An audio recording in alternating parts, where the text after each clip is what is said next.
everything I need to know about what lies before me. Everything I need to know about what lies before me is available to me. It's available to me.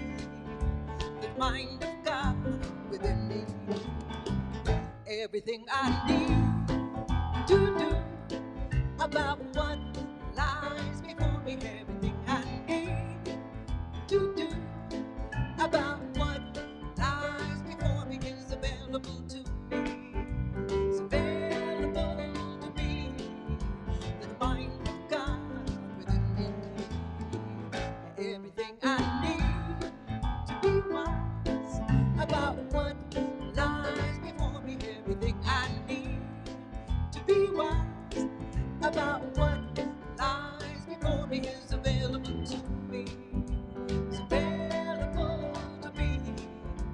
The mind of God within me.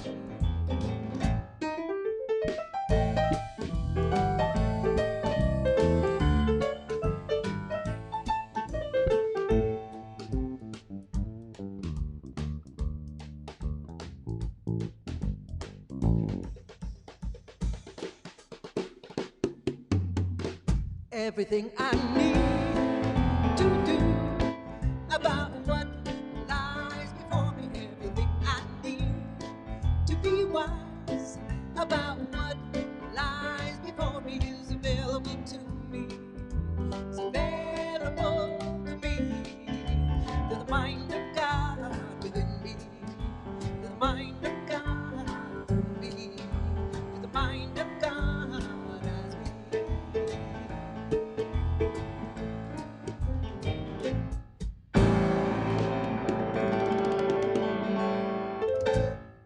All right, doesn't that sound good? Ah, yes, good morning, and welcome to our virtual celebration this beautiful Sunday morning. I'm so grateful to have you here. Let's go. We are a spiritual community that gathers on Sundays, and for the time being, we're gathering in this virtual way to celebrate love, to celebrate life. And we're gonna keep putting up this video, even though we're doing a new song this week. We're gonna put up this video so you can see the beautiful faces of many members of this community. Yeah. This may be a new song for you, and all you need to do is, follow the lyrics if you want, and you'll learn it. We're gonna do this for the entire month of May. I know the truth about you. I feel the power within you. I know that love surrounds you. Everything is all right. I know the truth about you. I see the light within you. Just let it shine on brightly. Everything is all right.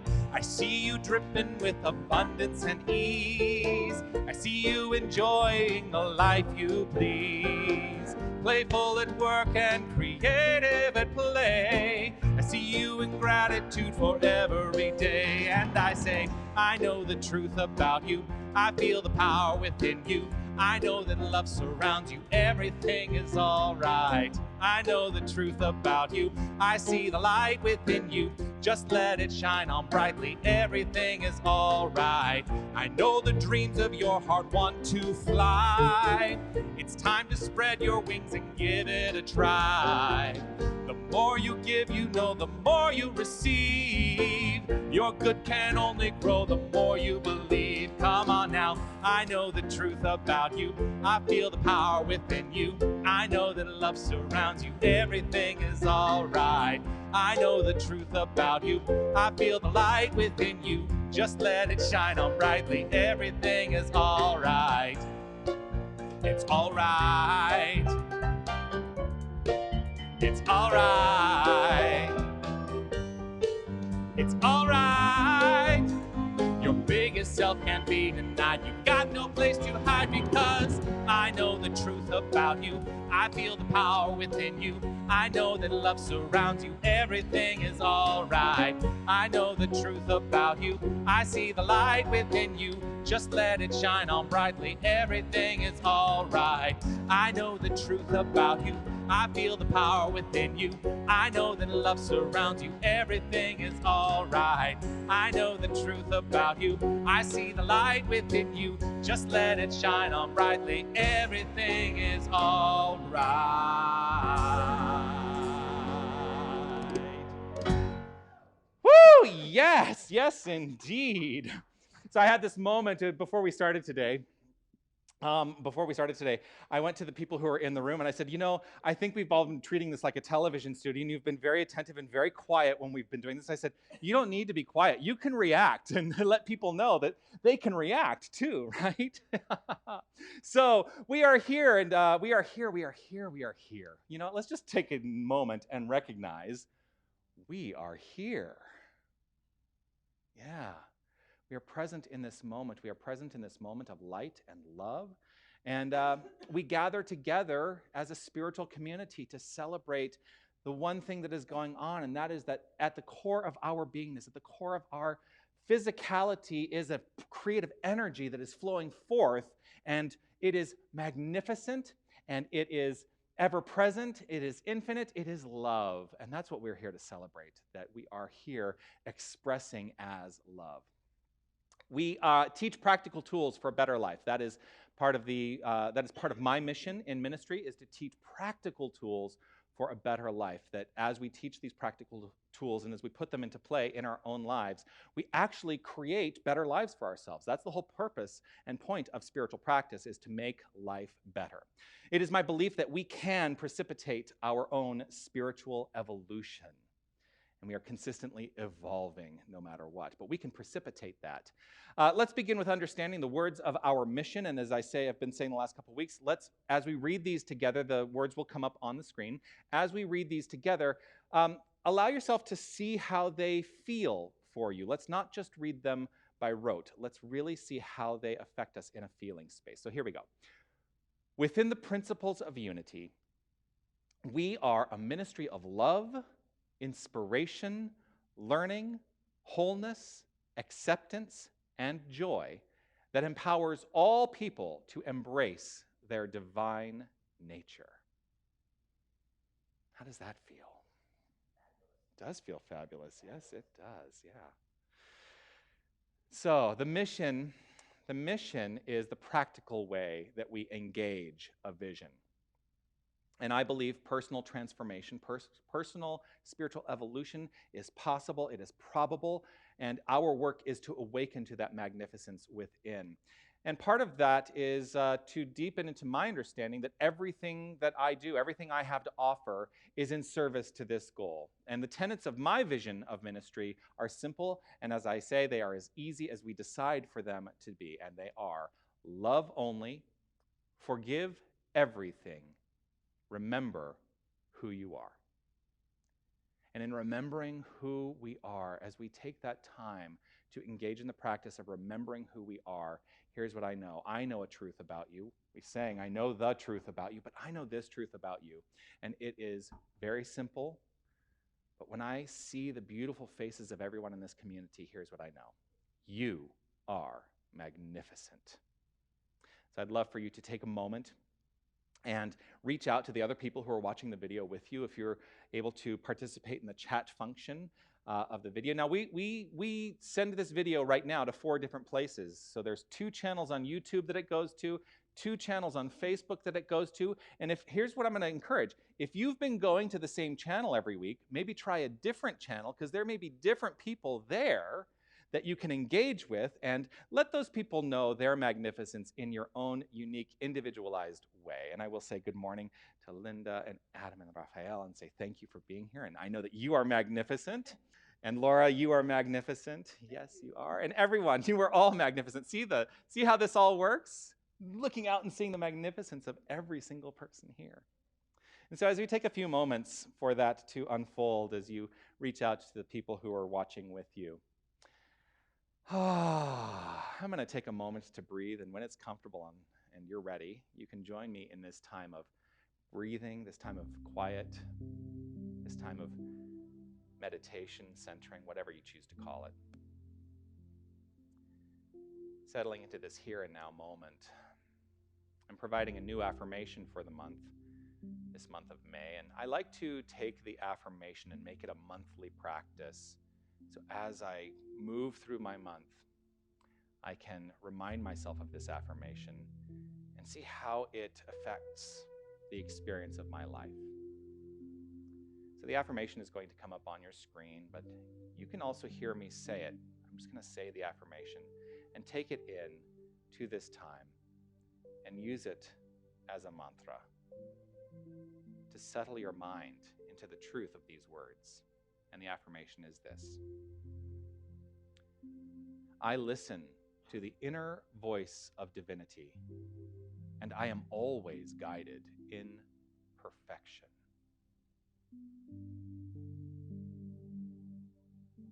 I listen to the inner voice of divinity, and I am always guided in perfection.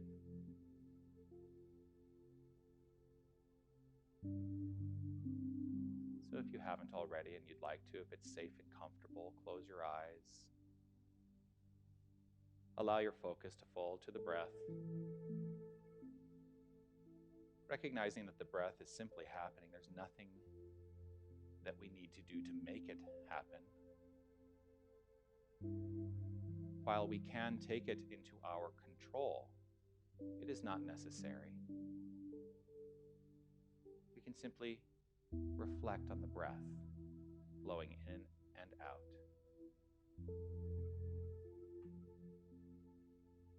Deepening into this understanding that the breath is a magnificent metaphor for the infinite spirit and its circulation, its flow, its perfect give and take.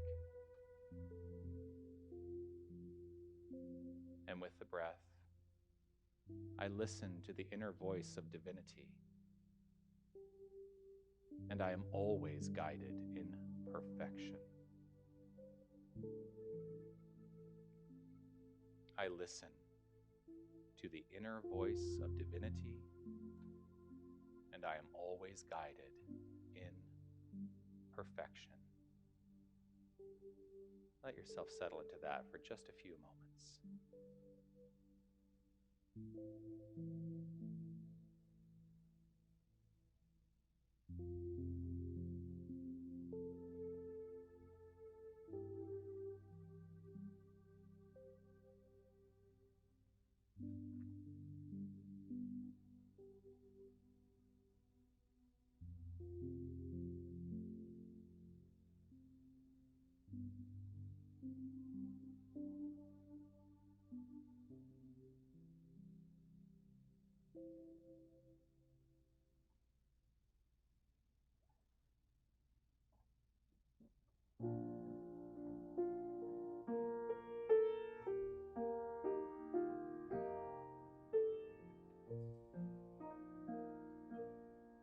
All is well, and I am grateful.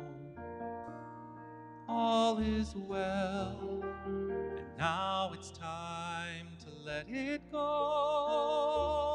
All is well, and I am grateful. Life is good, and so it is. All is well, and I am grateful. All is well, and now it's time to let it go. All is well, and I am grateful. Life is good, and so it is. Life is good, and so it is.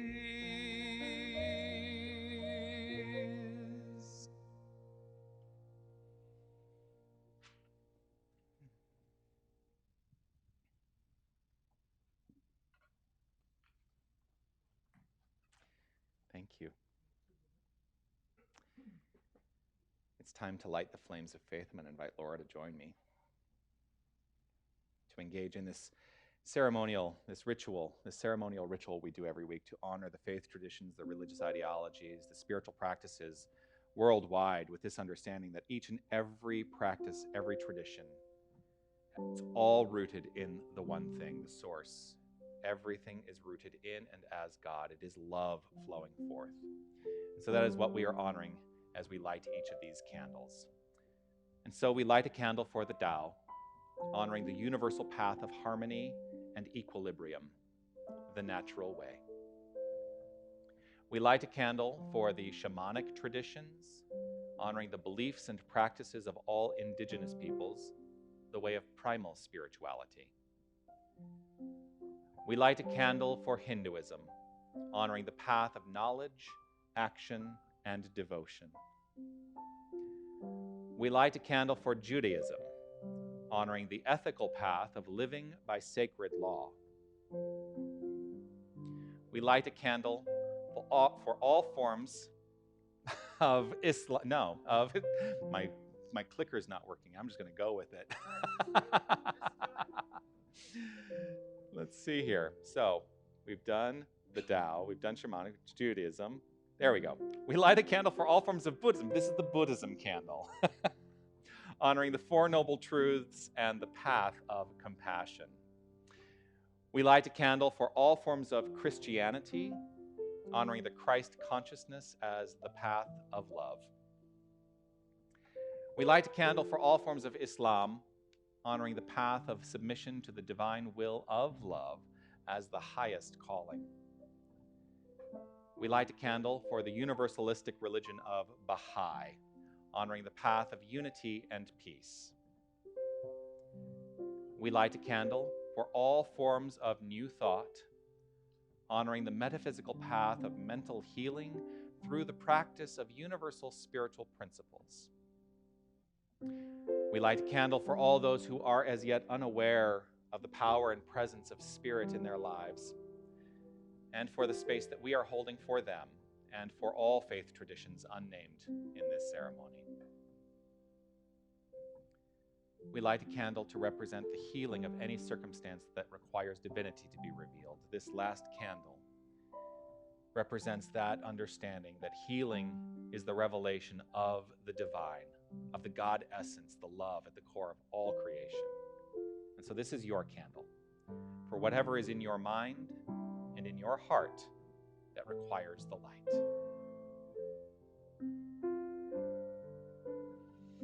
Thank you, Laura. The candle here on your left, my right, is our peace candle. And I keep this candle consistently illuminated with the understanding that peace, as it is, this candle reflects the peace that is consistently illuminated in our hearts. And as we allow ourselves to let that peace flow forth from within each and every one of us, we create a world of peace. And so let's read together the prayer for world peace, which will come up on your screen as well. Divine love indwells each person and radiates from one to another. Harmony is established, and peace begins to reign in the world.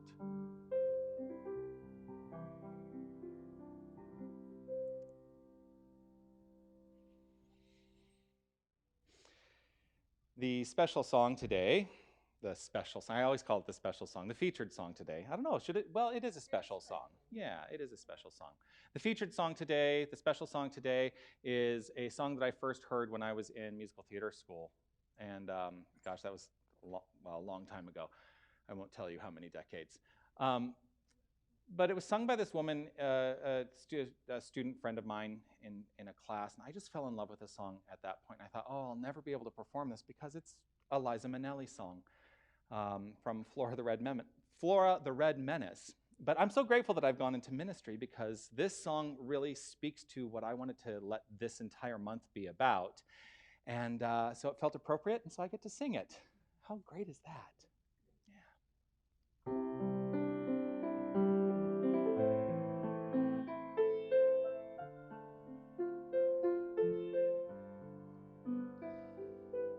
When it all comes true, just the way you land.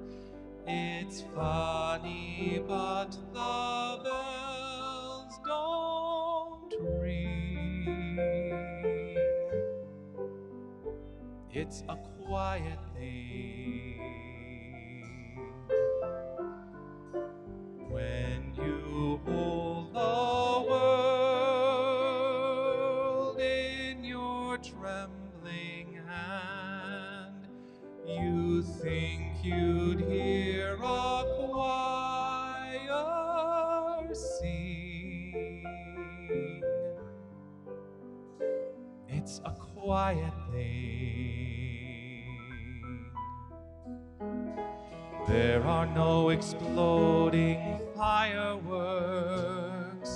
Where's the roaring of the crowds? Maybe it's this strange new atmosphere way up here among the clouds. But I don't hear the drums.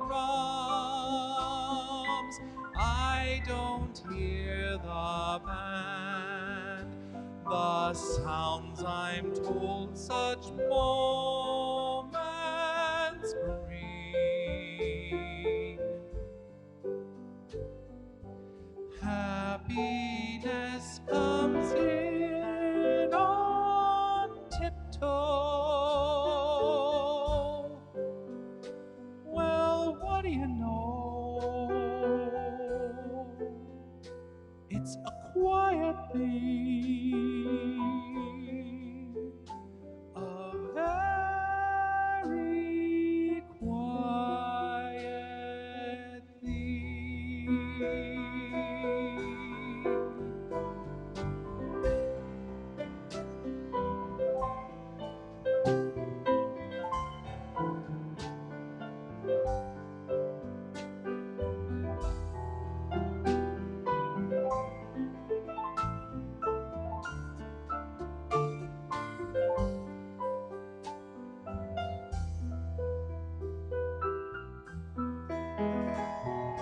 There are no exploding fireworks. Where's the roaring of the crowds? Maybe it's this strange new atmosphere way up here among the clouds. But I don't hear the drums. I don't hear the band. The sounds I'm told such moments bring. Happiness comes in on tiptoe. Well, what do you know? It's a quiet thing, a very quiet thing.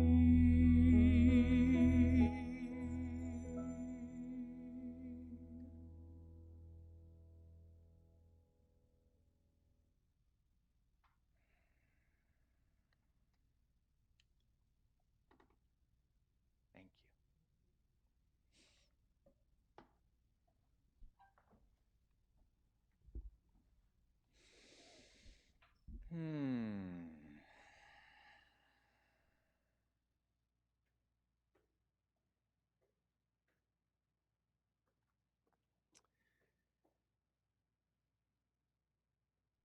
I'm going to start off by talking about what I've decided. Actually, I want to start by talking about what I decided this month's theme was going to be, which is the still small voice. And I had all of these ideas about what that could mean, what it brought up for me in my conception of what this month could be about. And of course, I chose that.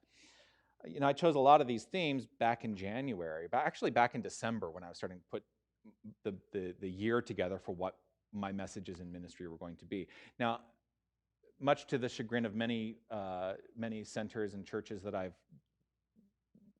been the lead minister for, I don't usually plan that much in advance. I don't plan themes that far in advance typically. I don't I don't plan my talk titles that far in advance. And for some reason, this past year, I thought, oh, I want to get ahead of the game in 2020. I want to cast that vision since it's 2020 vision, right? I want to cast that vision and allow myself to see what flows through. And so many months ago, I thought that the theme for May was going to be the still small voice. And what that brings up for me is I talk frequently about the need and the capacity to listen. Now, the song itself, A Quiet Thing, is evocative of that deeper understanding, that we always look, I think so many of us look for, oh, things are going to be great and big, and when the change happens, it's going to be this massive experience, and it's not always like that. It's so frequently, it's just a quiet thing. If we go back and we really think about what it is, do we have the capacity to truly listen, to understand when the change has taken place? It's a quiet thing. Are we missing the subtleties of life? Are we missing the subtlety of things? I think in using the creative principle, again, I'll talk about the spiritual principle, that creative nature within each and every one of us. The spiritual principle being we are spiritual beings living in a spiritual universe governed by our use of a spiritual law, the law of cause and effect. And we are taught within these churches and within these centers that are rooted in the New Thought philosophy that, yes, when we change our mind, we change our lives. When we change our belief, we change our lives. And we're always, I think so many of us out there, looking for the proof that our lives are changed and that it's going to be very obvious when it happens. But what if it isn't? What if it isn't obvious in the world of form when that change happens? Can we be okay with that? Is that a potential? Is that a possibility for us? Now, I'm having a different experience of this thing called the Sunday virtual celebration, and we're all having, well, let's face it, we're all having a very different experience for these last many weeks of the Sunday virtual celebration, because it is virtual, right? And we're not in the room together, although I do have a few people in the room here today. We're not all in the room together, and I come from a theatrical background. I have a degree in acting and directing, and I was a musical theater actor for a long time. So, you know what? My tendency in this is to be a bit showy. I'm not a minister who stands behind a lectern. I'm a minister who gets out there and I move around and I'm active and I'm loud. Yes, I am loud. And I am enthusiastic. I come with a lot of gregarious energy to this thing called ministry. It's a bold style that not every minister has. And I want to be very clear. Every minister's approach to ministry is absolutely right. It is absolutely perfect. Find what works. I always say technique is anything that works. Find what works for you. But I have this idea of approaching ministry with this notion that we are here to be enlightened through entertainment. That is an absolutely valid point of view. Enlightenment through entertainment. So I like to try to be entertaining. And I bring the skill of my musical theater background to be able to do that. But one thing I was reflecting on when I was preparing today's message is that kind of gregarious outward nature, surprisingly, is the public behavior for a lot of introverts, because a lot of people will not believe that I am very much an introvert. They think, oh, you're so gregarious on stage. Oh, look how, but I'm actually very much an introvert. And what that means is that I require time alone. I require the experience of a quiet thing to find my connection and to recharge my batteries. Spiritual expression, the experience of spirituality, is not only found by, going into a lotus position on mountaintops. It's in this. It's in this. Everything is spiritual. Everything. If we make that claim within the divine principle that we are spiritual beings living in a spiritual universe governed by our use of that spiritual law of cause and effect, then there is nothing that is not spiritual. The good, what we perceive as the bad, all of it. It's all spiritual. And our work within this is to allow ourselves sometimes to step back into that quiet space and deeply understand our relationship to the experiences we are having. And if we do not like that relationship, we are the ones who get to change that relationship. And when we change the relationship, then the experience changes. The past doesn't change, but the forward momentum changes. The tendency of our path changes. So, I want to be clear. Retreating to a mountaintop, any place of solitude, whatever that is for you, it's valid. And so are those jubilant dives into the experience and expression of life, into those loud and bold moments. I don't want to limit my experience of life. That's for me personally. I don't want to limit my experience of life based on a notion of what it is to be spiritual. And so I have broken down the walls. That's why I keep saying, I am one of those spirits in rebellion. I am one of those spirits in rebellion. And it is my desire to shake things up, because it's in the shake-up that, we can knock off the old things that no longer serve us, and we can welcome in the new. Now, with all of that said, I have found that so many of those greatest shifts in my life are often subtle. So I want to tell you a little bit about myself. There are many people so I'm going to talk a little bit about the us and them thing that does still happen right here and right now. We have an us versus them thing happening. We have the Unity of Tucson community, and we have the Tucson New Thought community, right? And let's just acknowledge the fact that there is still a bit of an us and them, and part of that is because we've not been able to meet in person to really unify as a family. And so there are going to be people and the only reason I bring it up is to say, people at Tucson New Thought may have heard some of this before. But I'm going to talk about June of 1991. June of 1991 was the summer, it was that summer that I came out of the closet. I had just graduated from high school, and it was like 2 weeks later, hello world, I'm gay. What? And I went through a period of deeply diving into this question. Who am I?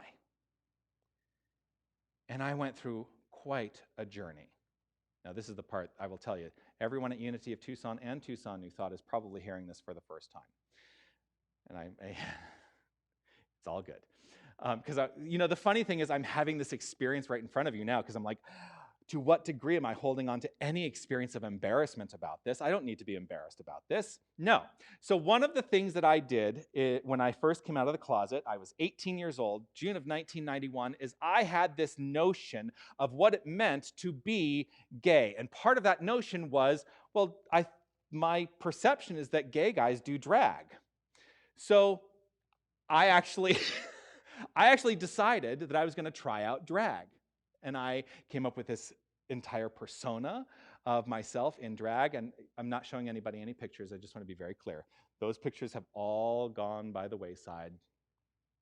But I did the drag thing for a long time. And that was part of my exploration of deeply trying to understand, who am I in this thing? Now, that came, that went. And then I launched into and it's still very prevalent now. It was prevalent back then. But then I launched into being the gym gay, right? The gym bunny gay.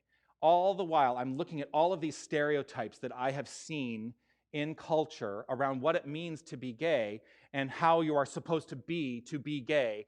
And it was exhausting. It was absolutely exhausting trying to wrench myself into all of these little, niches. I did that for a long time. I did it throughout my entire first year of college. And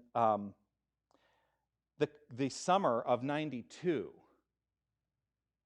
I found myself unexpectedly sort of on a mountaintop.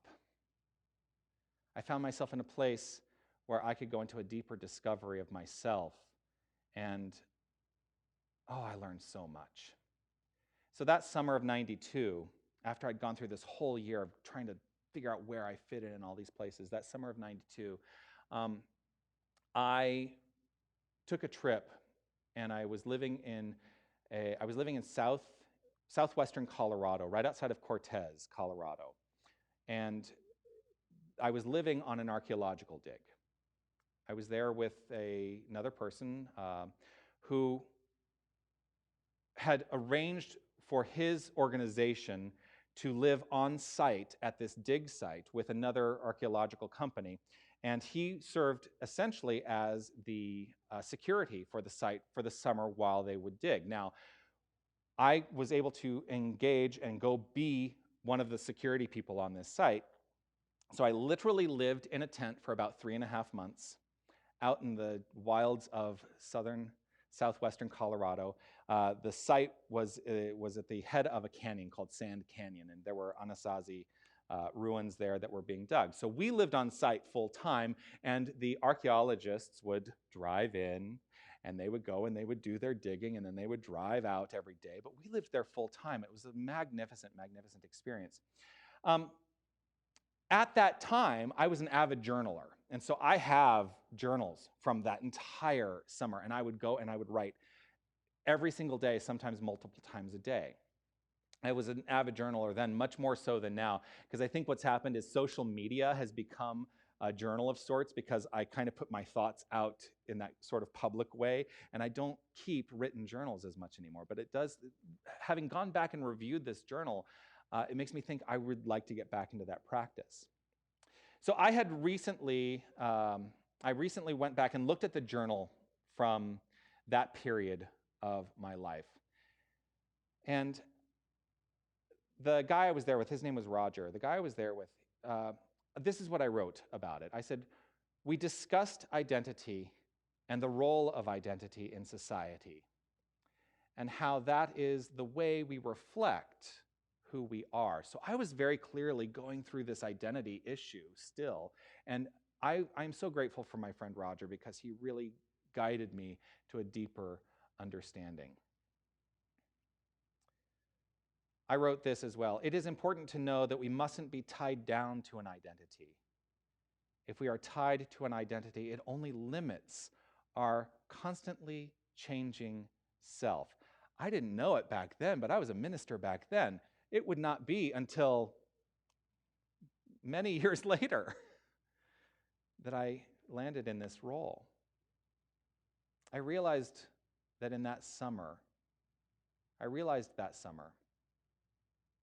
that in me,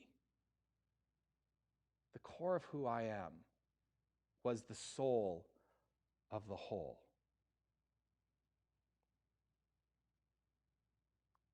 It was a quiet thing. It was an experience of sitting on those sandstone bluffs and looking out over the horizon with all the sagebrush and the cedar. It was the first time I really stepped back and I said, this stuff out here doesn't matter.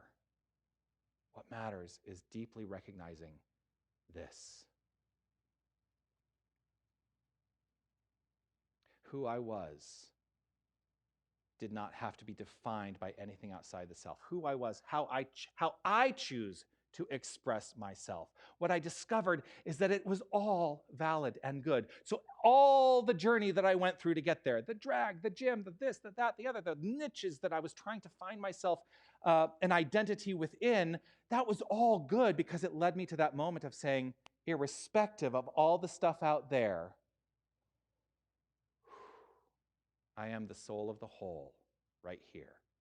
And that is what became important to me. So it took perhaps that time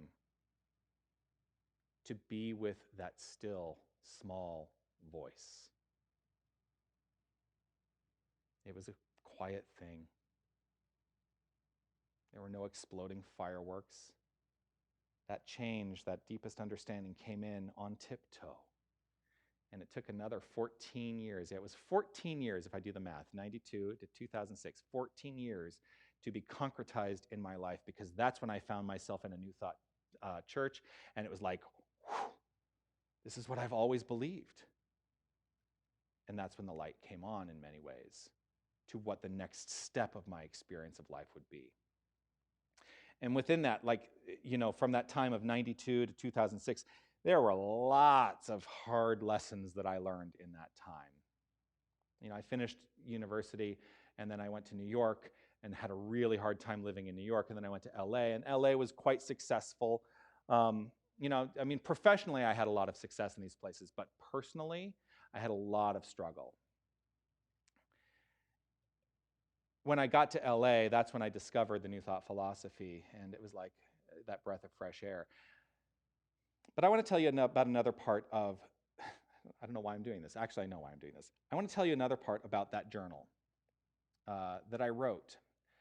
And it was Akagarasu Haya was a Buddhist writer, a poet, and I had taken the time to sit down and write out an entire poem that had been presented to me by my friend Roger. I put the entire poem in my journal. It was that important to me. Now, the poem was called, get this, ready? Who Am I? That was the name of the poem. And each stanza focused on some expression of form. And each stanza basically said it was along the lines of this. My experience is experience. It is never myself. I had thought that experience is myself, but now I am aware I made a terrible mistake. And then it would go on to say, my will is will. It is never myself. I had thought that my will is myself. And it would go on, my wishes are my wishes. They are never myself. I had thought my wishes are myself. My deeds are my deeds. And it went through, many, many stanzas of all these ideas in the world of form. It kept going and kept going and kept going. And then it gets to this point in the poem, and it asks the question, but then who am I? I manifest myself through these things. I alone am the most noble. I embrace the cosmos. What an incredible, subtle existence I am.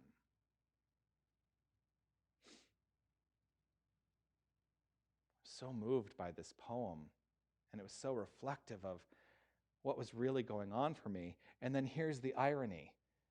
The next several journal entries are all rooted in the life challenges, all that stuff in the world of form that I perceived I was having. And I think we can safely say we go on this journey. It's okay to be on this journey because all of it is valid. No one can find God for us. No one can find God for us. Each individual must do this for themselves. We cannot find God outside the self because we cannot go outside the self. I had this notion, and it's one of the things I wrote about when I was in ministerial studies, that, we have this idea, many of us growing up, of God as this thing, and we go on this search for God. And what I came up with in ministerial is that if I am looking out there for God, I will never find God in a limited view, because I have to widen my view to understand that God is all things. But the further I go, to the further reaches of the universe, that I look and I look and I look, I will never see the end of it. I will never understand the infinite nature of God. And if I turn that around and I look to that which is within, I can go to the molecular, the atomic, the subatomic level. We have the capacity to look within and look without. And no matter which direction we are looking in, we will never find God. Because what it is to know God is to step back and recognize that it is the wholeness of which we are a part, absolutely. We cannot find God outside the self because we cannot go outside the self. There is no place where we begin and God leaves off. We can only find God in all of it.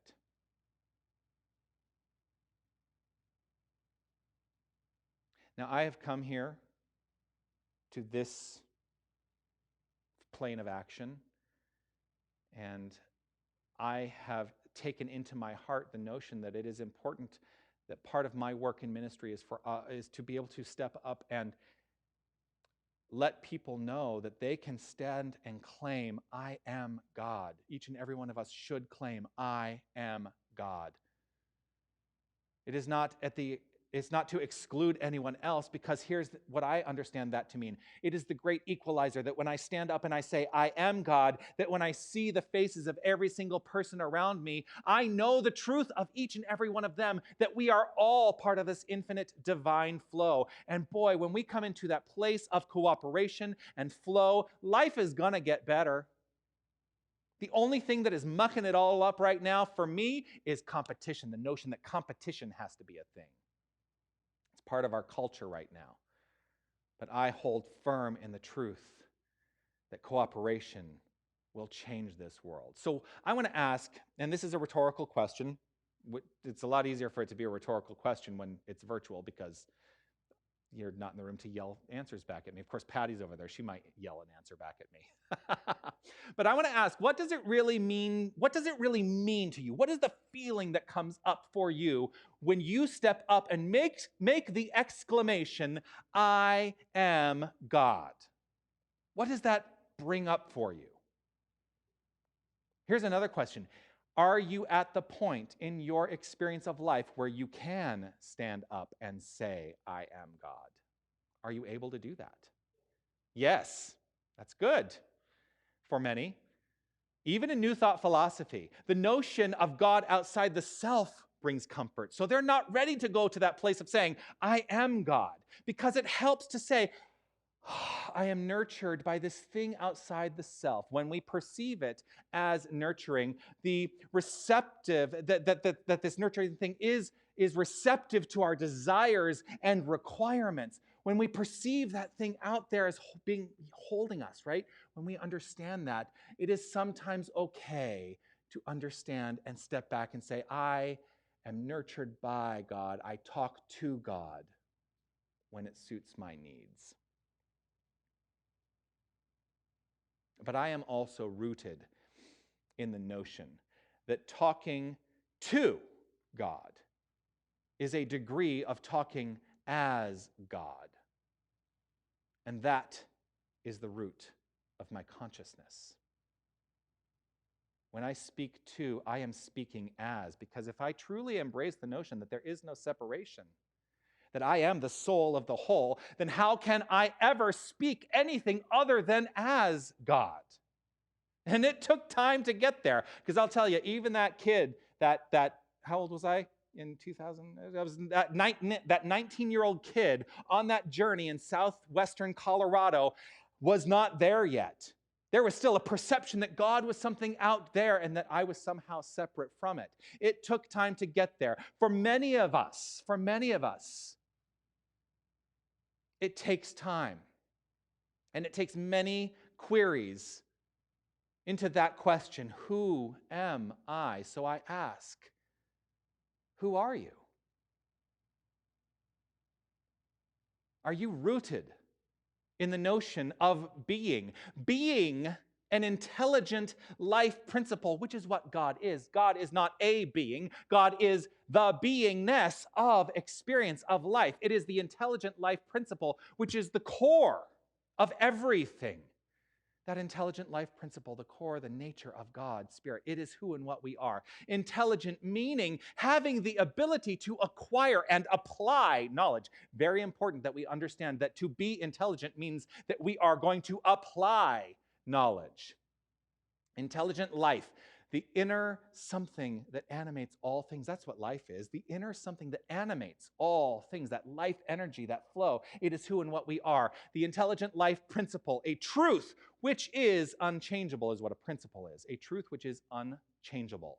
The soul of the whole, the core of who we are. The answer to the question, who am I?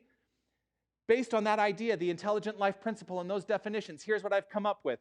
I am an animated, inner, changeless truth that has the ability to acquire and apply knowledge in my life. And I choose to nurture that notion of God as me. Do you have the willingness to nurture the notion of God as you? You are that application of the divine. You know, that idea that it has to be applied. You are the application of the divine, and you get to utilize this divine power and apply it to your own life.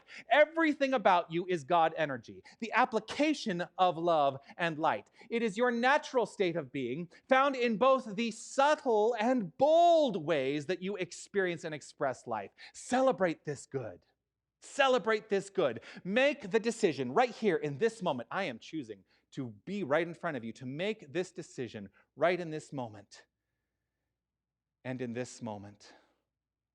And in this moment. To live the truth. You see what I'm doing there?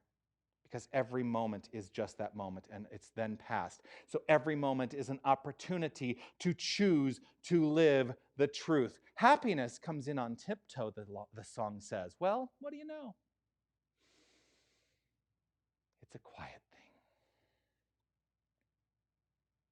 Be willing to state the truth, starting with I am God. Recognizing that I am, and whatever follows it becomes your reality. I alone am the most noble. I embrace the cosmos. What an incredible, subtle experience I am. The truth of you, the soul of the whole, in its subtlety. It's a quiet thing. Namaste.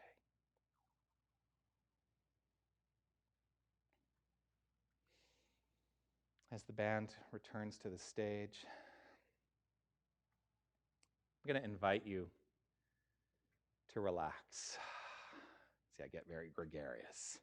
And then sometimes it's nice to take it back and relax into the moment and allow whatever kernel of resonant truth that has welled up within you to simply be fully present in your mind right here, right now.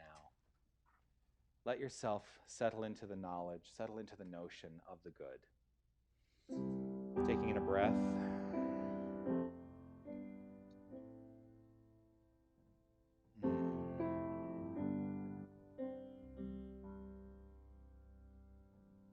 Loving Spirit dwells in me.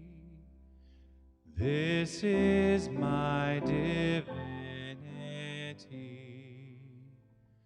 As within, so without. All I need is here and now. Where there's air, let me love. May I have no fear. All the power, all the glory, I surrender, let it be. Loving Spirit dwells in me, now and evermore.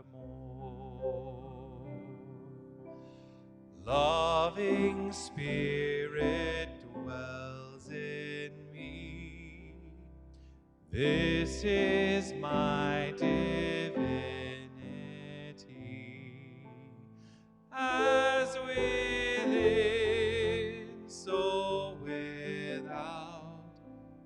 All I need is here and now. Where there's air, let me love. May I have no fear. All the power, all the glory, I surrender, let it be. Loving Spirit now and evermore, now and evermore.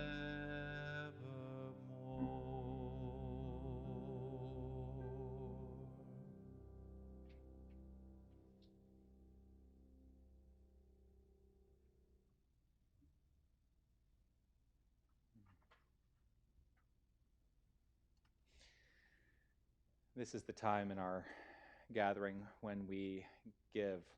And the notion of giving is allowing ourselves to recognize that we are living in an infinite creative flow.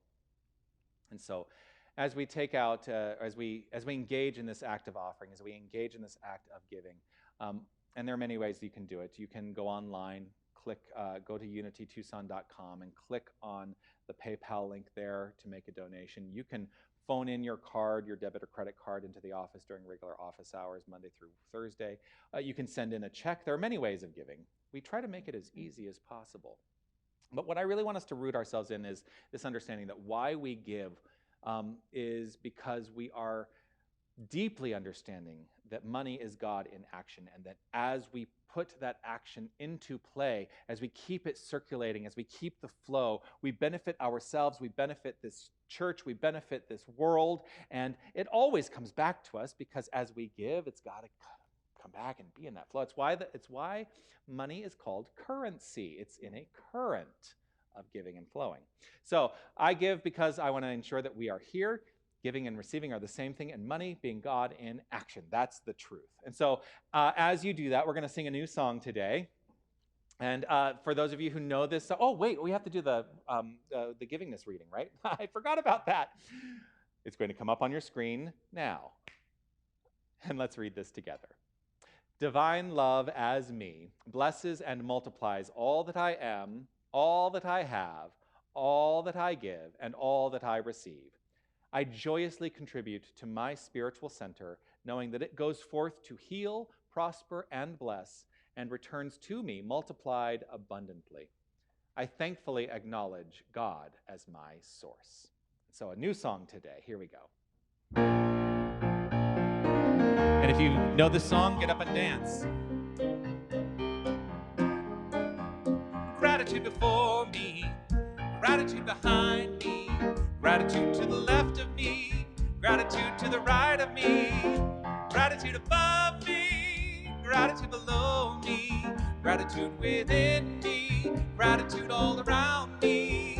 I'm so grateful, I'm so grateful, I'm so grateful, I'm so grateful, I'm so grateful, I'm so grateful, I'm so grateful, I'm so grateful.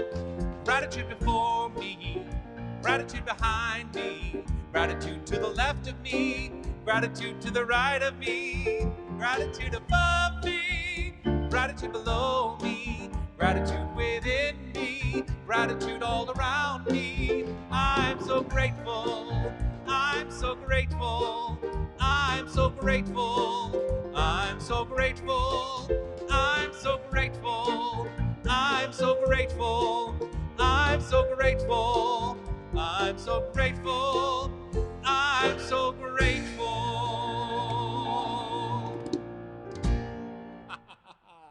And here are our announcements. Good morning, everyone. Here are your Unity of Tucson announcements for Sunday, May 3rd, 2020. Following the celebration, you can join a virtual social hour, gathering in our online version of Harmony Hall using Zoom. Click the link in the description field of this video to see some familiar faces and maybe meet someone new. Join us immediately following the gathering today. We are also offering the opportunity to check in each weekday at 1 o'clock p.m. Arizona time using Zoom. Consider it a virtual coffee break with friends old and new. The link for this web-based meeting is also in the description field of this video. We look forward to welcoming a guest speaker on Sunday, May 10th during our virtual service.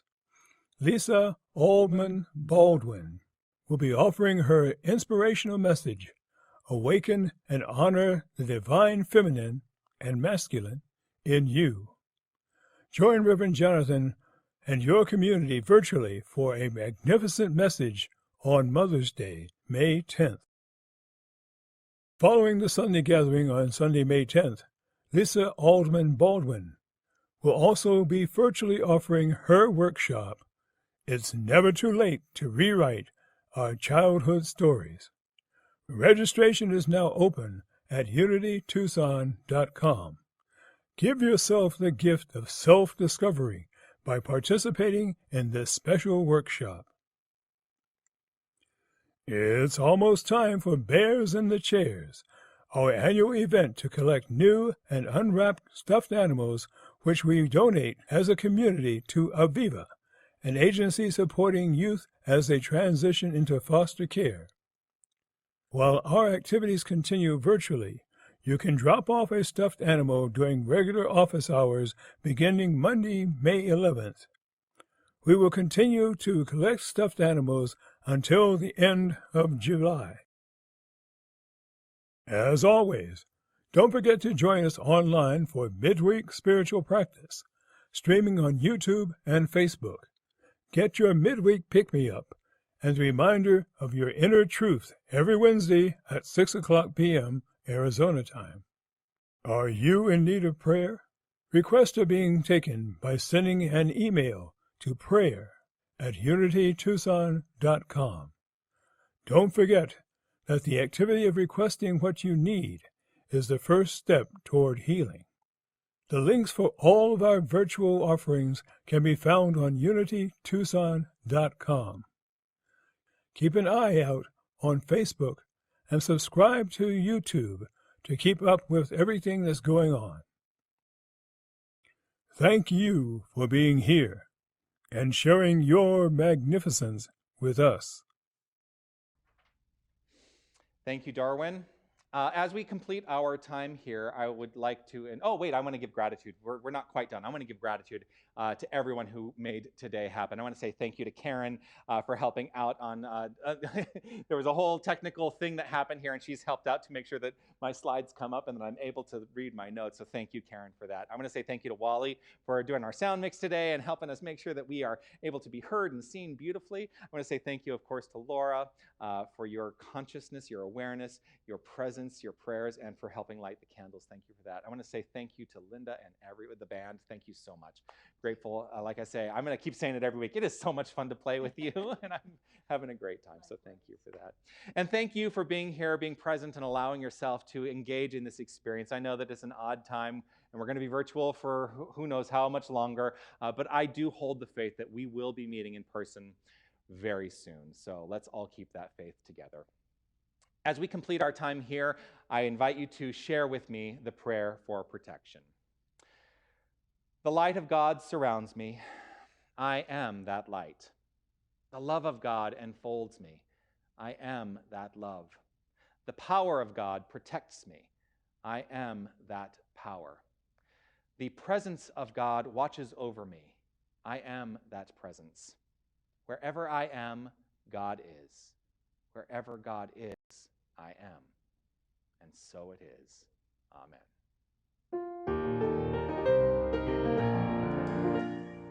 Now there is peace on earth, for it has begun with me. Now there is peace on earth, the peace that was meant to be. With God as creator, family all are we. Now we walk with each other in perfect harmony. Peace has begun with me, and this is the moment now. With every breath I take, this is my joyous vow, to take each moment and live each moment in peace eternally. Thank you, God, for peace on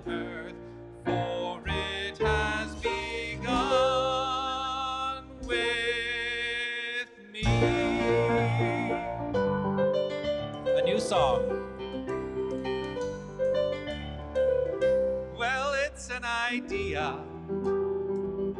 whose time has come.